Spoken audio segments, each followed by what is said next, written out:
Welcome to today's Inclusive Leadership in a Virtual World podcast.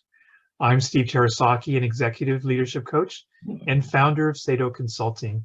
Seido are the two Japanese characters that mean right path, and it's my mission to help individuals and organizations find their right path for taking action to achieve what was seemingly impossible, becoming more successful leaders who make a difference in the organizations and communities they touch.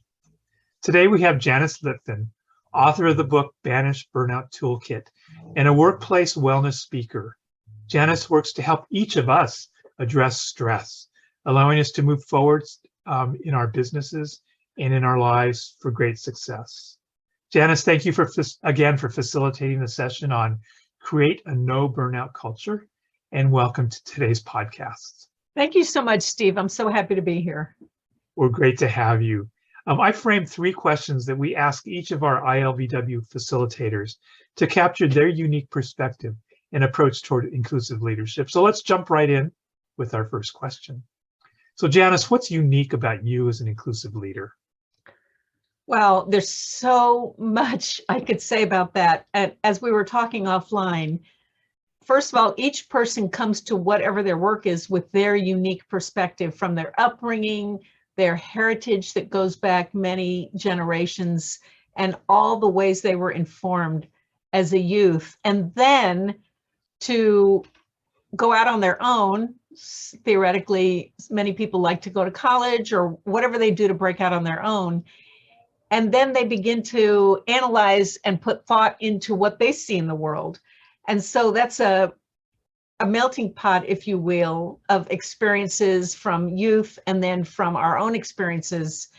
And so what makes me unique is that I have spent a lot of time looking at myself and trying to better my own psychology, so to speak. Not to say that it's perfect. I did go to a Jungian therapist in the 80s, learned a lot about myself, but no one's ever completely healed because all of that early upbringing is still in there.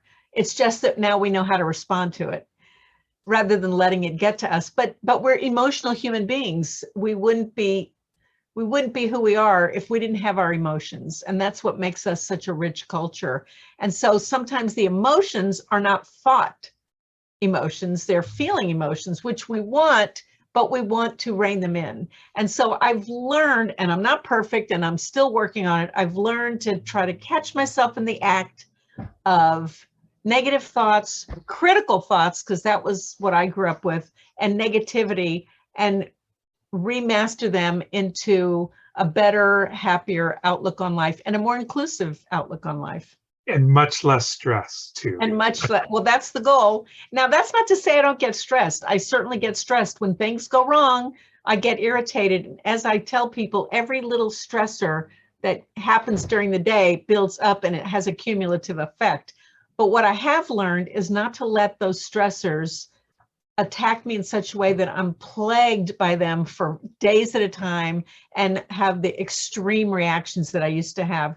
Now I've trained myself, and what my goal is in helping others is to train people how to catch themselves in the act of overreacting and convert the situation, opening up their social interactions with sympathy, empathy, and love, basically. Wow, thank you for that. That's beautiful. So let's move to our second question. So what are you currently striving for?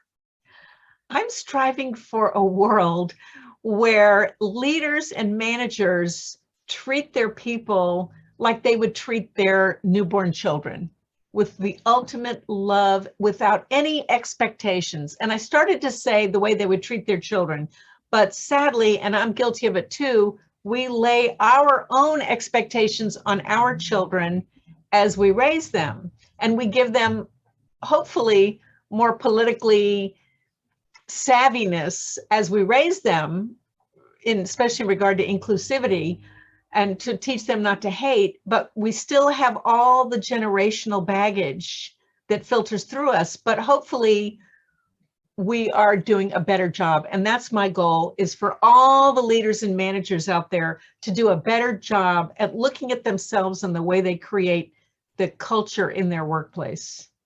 Oh, that's wonderful. That's great. That's a great goal. Thank you for sharing that. And finally, what does the world need more of, and why?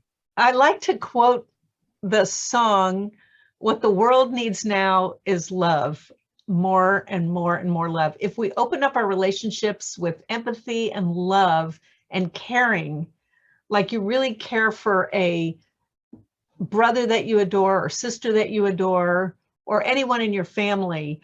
I love to talk about a boss I had when I worked as a software support rep back, I won't tell you what year, but back at Computer Sciences Corporation. My boss's name was Frank. He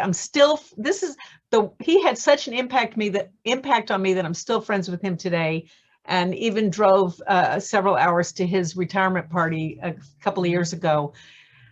He treated me like I was his best friend sister.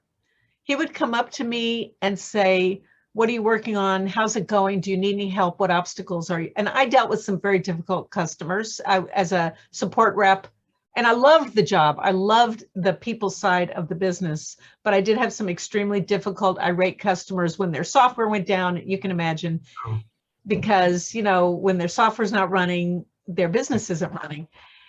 And he would come up to me and say, "How's it going? What problem are you working on?" And I would say, "Well, I'm working on such and such a problem. You know that customer." And we would laugh about, "It's that customer again." And he would say, "Okay, what do you plan to do about it?" And I said, "Okay, I plan to do this. First, call them, get them focused on the solution, acknowledge their upset. And then here are the different steps I'm going to take them through." He said, "That all sounds really good. Don't forget about X." Whatever X was, it might have been the most important part of the solution, but he groomed me to feel that I had the answers inside me. So that was the first thing that I really, really admired about him and respect, is that he taught me to think for myself like a good parent. And then the second thing there's several things. Another thing he did was that he would come to my desk at 5:30, which was quitting time. And he would say, "Why are you still working? It's time for you to go home." And I go, "Well, I got to finish this one report," or whatever I was working on. He said, "That report will be there tomorrow. Write yourself a note, put a Post-it on it, let yourself know where you left off, and then go home. It's time for you to quit. I don't want you to overwork and get burned out." And then he would stand there. He would stand there until I left. Wow. And then the third thing he did was he took us to lunch, or whenever we had to go to an offsite, he always offered to drive us. He made us feel like we were our own little team. There were the sales side and the support side, and we were our own. Of course, we were one team. It was a small office, more than like 15 or 18 people, but the support reps were in it together. And he had our backs. Anytime there were problems between the two sides, he always had our backs, always. And so he treated us with love and respect. And I would love to see all managers understand the emotional intelligence of including everyone in every facet of decision making, strategic as well as tactical. I would love to see them help people groom their people to grow and to understand what makes that person unique as an individual in their team, and then help make sure they're getting what they need as well as serving the team, but also help them grow within the organization, and make sure that people who are normally excluded for whatever reason, color of the skin, religion, sexual identity, gender differences, make sure they're included in all of these processes up the chain. Yes, so important. And all the world needs is love. I love that. So it's a really great thing to think about and move towards. So Janice, thank you so much for your time today. And I wanted to let our audience know that they can hear more from you by going to your website, janicelitvin.com, and there's plenty of other resources they can find on your website. And there's a surprise. If they go to janicelitvin.com, and you can see the spelling in my book cover, janicelitvin.com/resources, there's a free gift. Oh, wow. A really big gift. So that's wonderful. Please go there. And of course, come to our weekly 10 o'clock ILBW sessions, where Janice is often in the gallery, and you can interact with her directly. So thank you so much for being here today. It's been really wonderful having you and having you, allowing you to provide some information, or at least give us a better sense of who Janice Litvin's all about and all the things you're working on. So thank you so much. very much. And thank you, Steve. You're a wonderful, wonderful interviewer. I really appreciate it. All right. Thank you again.